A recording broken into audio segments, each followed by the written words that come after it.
Welcome, everybody, to Fist Truck TV. That was about a 10-minute pause between episodes to figure out what the hell we were talking about. What we were going to go into. After we just finished talking about it? Yes, right after we finished talking about it, we forgot about what we were talking about.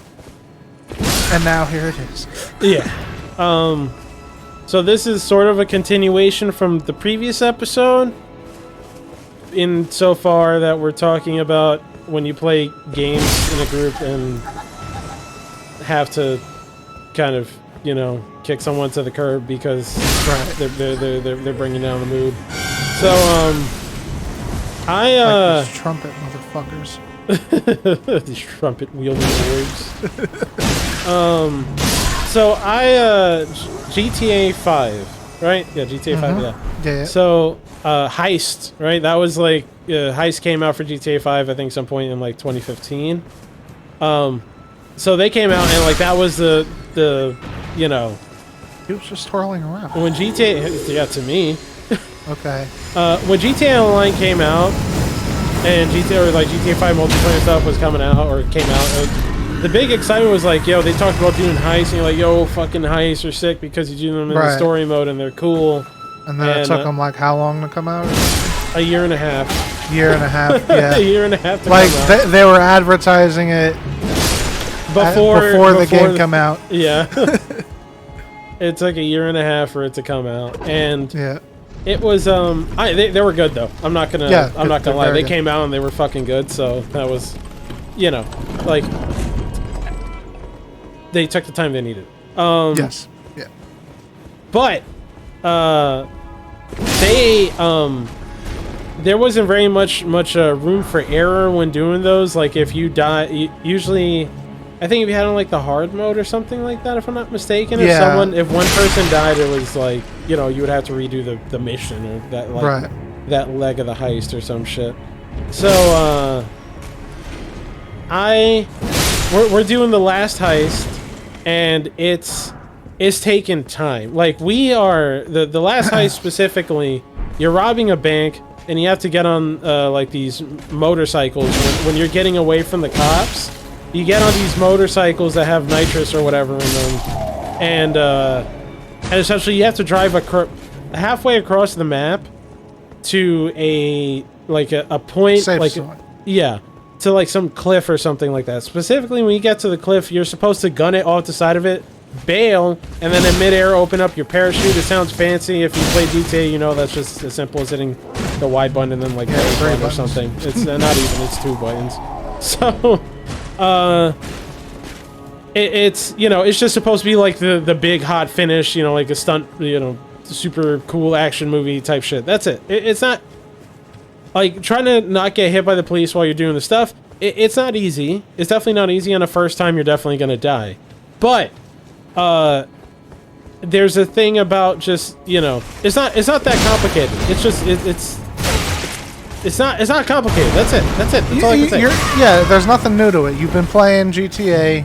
Yeah. To get up to this point, you can do it. Right? Yeah. This is not asking you to do anything that you haven't done already. So there's 4 of us. There's 4 people in a heist group or whatever. We are doing this heist, and one person specifically is just ruining it every fucking time. We're all friends, by the way. We're all friends. Like we were all friends outside of, you know, outside of video games. We all met at the very latest. We met during high school. So like, you know, we were friends for a while. Like, you know, this is going back. So just putting this into context. One of our friends was just holding us back so fucking hard, and this is, I guess, somewhat looping back on the Destiny talk. It wasn't like 32 hours of playing it or 24 hours, whatever it would be, but we were still like, you know, when everyone has a job and you just spent the past 4 or 5 hours playing a game, headbutting the wall, and specifically one person is causing most of the failure. Yeah. You're like, I don't know how to break it to you that you're fucking trash and we hate you. You are wasting our fucking time. Like that's a certain point where it's just like, you know, where I don't know, like, we're trying to find a nice way to say it. So you do that thing where you don't say it. And so the next day what happened, or like, I'm trying to think what happens. Oh, yeah. So at some point we had to take a break. When we took a break, we had to redo it all over again or some shit like that. Like, we had to redo the heist stuff again. Where we were redoing it, one of the steps leading up to doing the heist is that you have to get the motorcycles that you use at the very end. So in order to get that, you're attacking sort of like biker gang or some shit like that. Right. And all of us are, you know, you have like a firefight with these biker dudes. All of us are taking cover using guns that fire bullets, right? You know, gun that's intended to kill, right? So the three of us are doing this, are just, you know, regular firefight shit, taking cover, popping out, killing dudes. It's all going good. Just to describe the environment when this is happening, if I remember correctly. What? Was it trailer park? That's stereotypical. No, it was somewhere in the city. Oh shit! I was thinking about the wrong mission then. No, there's a heist mission where you have to steal bikes from a trailer park, and that's where the biker gang is. But no, this is in a city, and so you're on one side of the street. Across the street are the biker dudes. I mean, obviously you can go up to them if you know, are ballsy or something, but they'll gun you down. So we're taking cover across the street, shooting, all that kind of stuff. Except the one who keeps fucking it up is just out in the middle of the street, walking forward towards them with a flare gun in his hands. Okay. A flare gun is not optimal for firefights, my guys. No, not at all. So he's walking with the flare gun in his hand, walking directly towards them. How he's talking about how awesome the flare gun is. He shoots. I'll never forget this. We're all watching him doing this, and we're going like, "What the fuck are you doing? Like, bro, stop!" And he's like, "No, man, the flare gun's awesome." He shoots the flare at the enemy. The flare catches the enemy on fire, but also bounces off of the enemy and onto himself, and he burns to death from his own flare. Oh my god! And we saw that, and we were like, "Oh no, okay, I remember what this was." So it was the first day we did the heist. It ended in just like abject failure. It was fucking terrible. Just awful. The second day, we do it over again, and that's when he burns himself to death. So then we're going like, okay, after seeing that, we're like, let's take a break. We'll come back. Let's go eat. We'll come back and do it again. We come back. He's taking way longer than the rest of us. Another one of our friends is online who isn't incompetent as fuck. And we're like, yo, you want to do this raid with us? He's like, yeah, sure. Just instantly get him in. Dude comes back and he's like, oh, can you guys send me an invite? Like, oh, sorry, we can't. We're full right now. He goes, assholes. And we're like, you suck. Oh my god. And that was it. And we beat and then and so if I remember correctly, you beat it. Oh, like, yeah, instantly. yeah. So what happened was we instantly we passed that mission with the bikers. I forget what else you have to do before you actually do the heist part of the heist. We get to the heist. It takes about 2 or 3 attempts, and we make it to the end with way more money than we ever even came close to having when we did it before. I forgot to say, I'm telling this out of order now. Oh my god. One time, and this was the one that almost made us fucking scream. We made it to the end. So, like I said before, you get to the cliff, you bail off the bike. You drive off the cliff, bail off the bike. Open your parachute. That's it.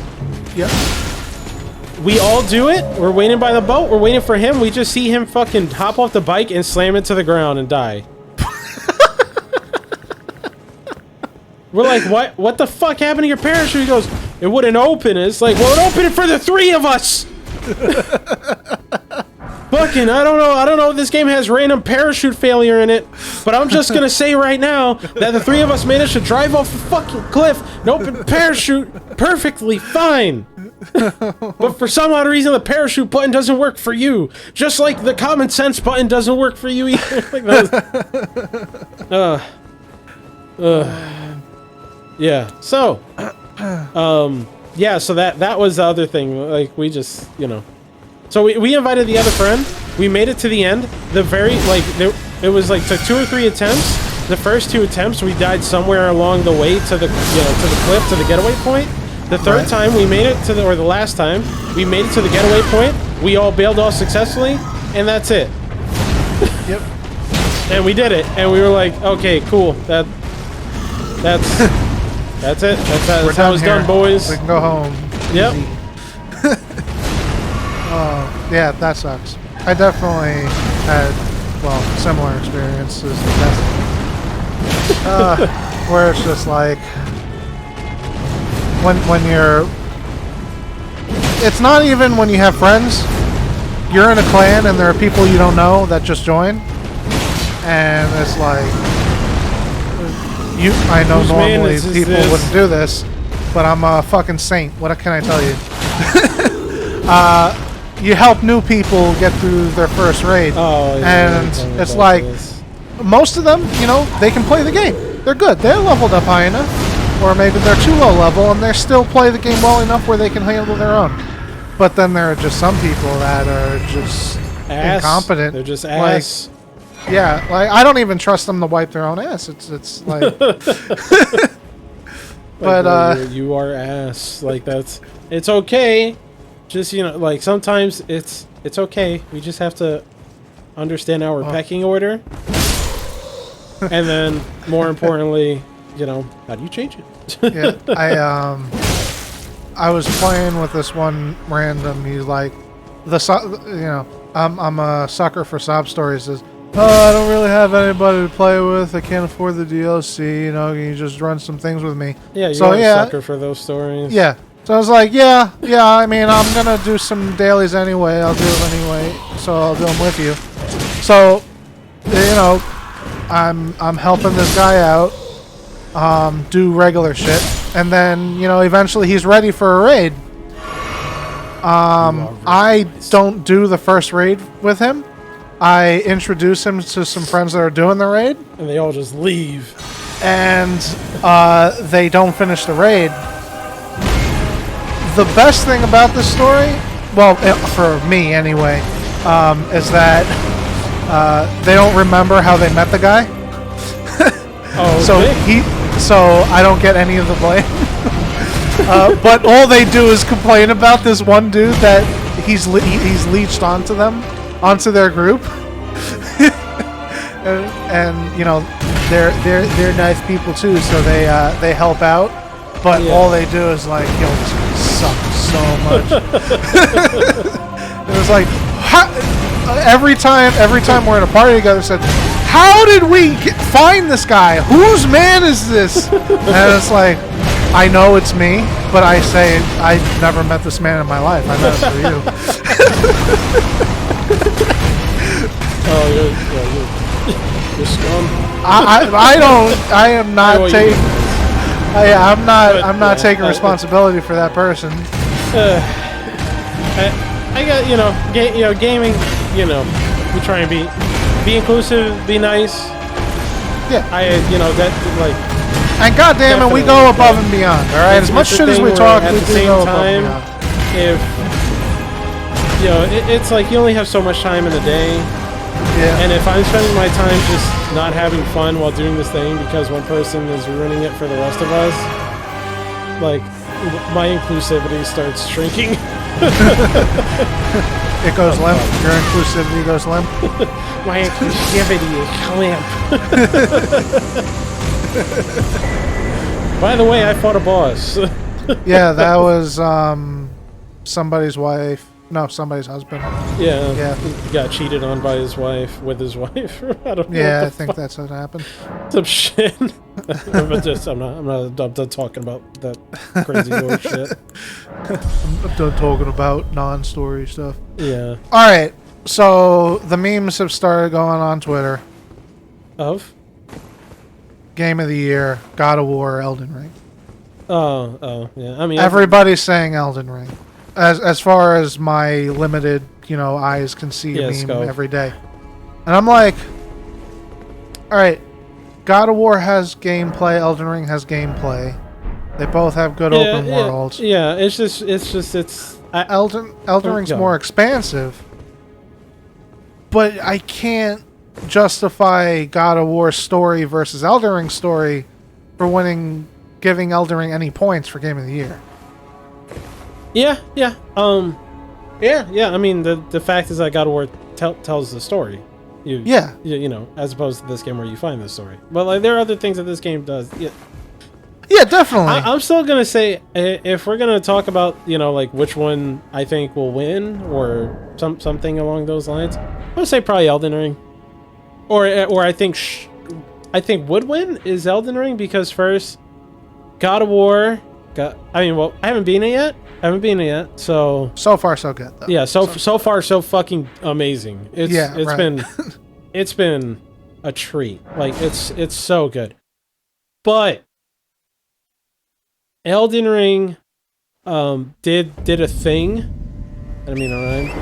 Right. Elden Ring did a thing that most games don't do, where like he brought up that like this. Well, you brought up that this game is more expansive. Like it's, I assume that's in the context of bigger than God of War.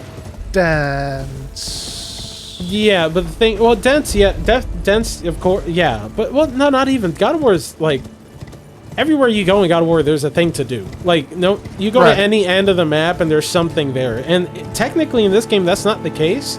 But the thing with this game is that like,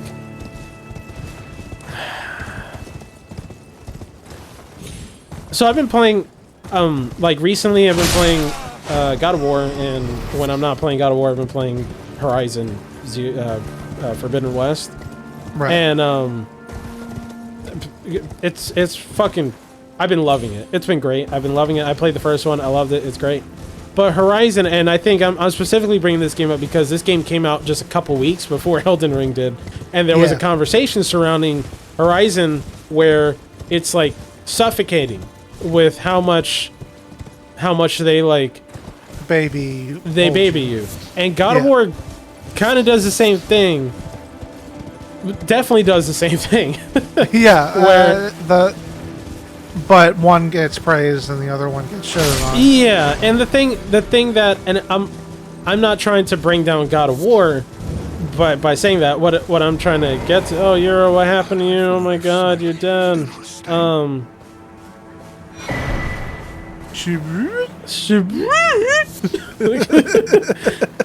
didn't pick up his armor. Oh, whoops. Do you get his armor like that? No, you just get the sword. You get his armor when you...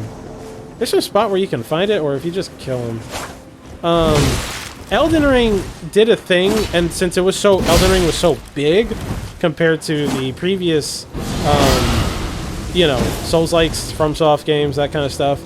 And I'm bringing that up. Like I always say, I'll bring in the statistic that the peak player count of Elden Ring is higher. That is on Steam charts. Just going off Steam charts, but I think that's a good representation of the whole. That's true. That's true. The peak player count in Elden Ring is larger than every other FromSoft game before it combined. Right. So I'm talking about, like, if you take the peak player count for Dark Souls Prepare to Die Edition, Dark Souls Remastered, Dark Souls 2, Dark Souls 2 Scholar of the First Sin, Dark Souls 3, and Sekiro, you add all that up, and it's still not even close to Elden Ring. That's like, true. it's like half or some shit. It's fucking huge. Yeah. So, yeah. Elden Ring, and sorry, I know I'm taking a while to say this, but just to loop back into this, Elden Ring is the feeling of a game trusting the player that these games have always done, but not as many people have experienced until now. Understandable. So, when you have games like God of War and Horizon come out, I'm not saying I don't think Horizon's on like the Game of the Year, you know, like list or something like that. Even though playing it right now, it's fucking great. Yeah, it's really good. It's, you know, it's top 5, maybe. Yeah, maybe. I mean, what came? Yeah, maybe. Not much came out this year. No, definitely stuff came out. Yeah, at least for me, stuff's definitely coming out. I'm fucking missing things. Let's see. I did that to get a Sacred Tear. Sorry, just trying to think about what I'm doing. Volcano! Volcano! So, it's the feeling, like, these, you know, and Elden Ring's a AAA game, right? That's definitely... yeah, for sure. You know, don't get that mistaken. Like, it's definitely a fucking AAA game. Did you read But it's the feeling of kind of taking the leash off, no longer babying people, that I think if this game wins and people are like, wait, what the fuck? Like, God of War, you know, like, not that this is the be-all end-all, but it looks nicer. You know, there's depth to the characters. There's a incredibly, you know, like the world is immersive. The combat's great. Like, it's just such a good package. It's that feeling of not babying your player that pretty much every single AAA game, or like what people think of as like your modern AAA game, does. Right. That this game doesn't do, that if it wins, I guarantee you that's the reason why. And when people go like, I think Elden Ring should win, that's why. Also because, and it's funny, I think because the games prior to this one were not big, it's done a thing where to this, people find the shit fresh. To me, right. I mean, I love this stuff, but this is Dark Souls 4. Yeah, like, this is for you, but like for new people that are new to the series, this is... Yeah. This is the intro. This is the only thing that's ever existed like this. Exactly. So, you know, for those people, you know, it's something new as opposed to God of War, where the previous God of War was played by fucking everyone, or everyone who cared to, at least. But you know, it was already big. So when God of, and even I'm saying this just from how I felt when I've been playing it, is that God of War is awesome, but like, there's not too many tricks in the bag that it can show me, if you get what I mean. Like, God of War is awesome. You're gonna get a God of War game. You're expecting God of War game. They delivered a God of War game. Yeah, and when I'm playing this, I'm gonna clarify. I felt the same way where I go, oh shit, this is Dark Souls. This is Dark Souls 3. Like, that's, you know, I definitely felt the same way, but just once again, just speaking in like like the big picture. Do we have to go into this cave? Yeah, because I need want. Do we really have to go in the cave? I need the cave. Why? Because of the fucking ants. Oh, there are no ants here. Okay. Oh, there are no ants in this? Okay. Yeah. I thought this was the ant cave. No, this is the Patches cave. Oh, Patches. Okay. We will be going there, though. No. No. Eventually. I'm sorry. I didn't mean... Oh, fuck. Am I going to one-shot him? Probably. Well. I'm gonna... I'm gonna not do that. That's This is supposed to be like the third cave. Oh god, I made the right call. I made the right call. Okay, we're done. I made the right call. Calm down. Calm down. Calm down, my guy. Whew. Yo, just fucking do. Yo, imagine I was just like, whammy! Oh shit. I knew you would. You're a lady of reason, through and through. So, yeah, once again, you know, Elden Ring for me, I was like, oh, cool, this is like an open world Dark Souls now. I mean, I dig it. I fucking love it. Yeah. And same for like God of War. I love it. I love 2018. I love it. But I think it's just speaking from a bigger, from a broader perspective, and it's based on the numbers. Elden Ring was something new for so many people, where God of War was not. Right. That's okay. it. That's how I'm seeing it. That is how I'm seeing it. If God of War wins, I won't be surprised as well. Like if one of these if Elden Ring and God of War don't win, then I'll be surprised. Yeah. I'm like, what the fuck else is gonna win? Mario and Rabbids? I mean, I fucking love Mario and Rabbids, but still. Dying Light 2. Oh man. What? Yeah. Yeah, that game came out I think that's also the other thing with Elden Ring, is that it came out, and it came out shortly after those two games came out, Horizon and Dying Light, and like those games, once again, not trying to say they're bad, but they both follow that like quintessential AAA open world formula, and this doesn't. and I think it's just like that freshness, that uniqueness that people like clearly. What the fuck did that sheep do to you? Clearly, silence. Clearly, what are you, a sheep sympathizer? Fucking weirdo. No, but it clearly resonated with a lot of people. God damn, why are you hurting the animals? I don't know. I just do it, man. Like, all the things are in this game are trying to kill you. Why are you trying to kill things? All right, so then I should try and kill everything, man. Okay, yeah, true. It's only fair. Yeah. This is your world. But yeah, absolutely. If either one of those games win, it'll be justice will be served. yeah. Like that, and also to point out that once again, this being new for everyone, like for me and for I think a fair amount of people who have been playing these games for a long time. There's some like isms of these games, habits of these games that are just getting a little bit old. I think. Yeah. But if you got a lot of people who are new to this and seeing all this kind of stuff for the first time, all this is new, fresh, and exciting. So like this weird, like the game doesn't tell the story, but you have to figure it out, kind of shit. That's new for fucking good hit. That's new for a lot of people. Like the whole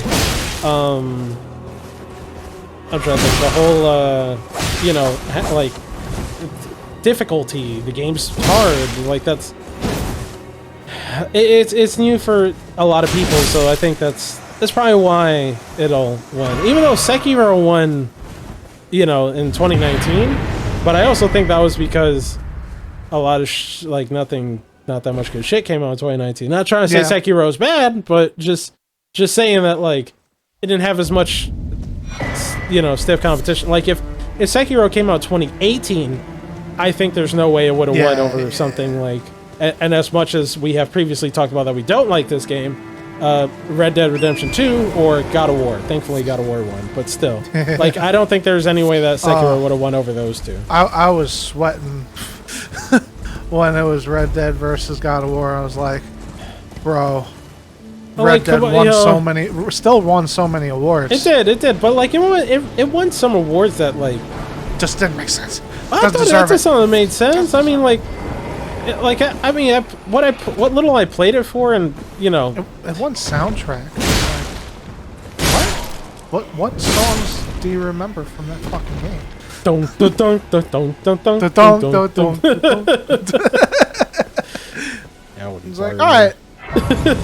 No, I don't. Whereas the God of War soundtrack, ba ba ba ba ba ba, that shit was tight. Come on. Oh, I was like, I'm not gonna lie, I don't remember shit from the God of War soundtrack. I remember that it was. I remember that it was really good. And it was very fitting, but it wasn't. There was no like motifs or anything that fucking stood out to me. Not in the same way that like. Not in the same. Like it was the same way it got with Ragnarok. I'm playing it and the soundtrack just it always hits right in the right spots. It's good, but when it comes like would I ever listen to this? And I really for the most part I don't listen to like orchestral shit like that.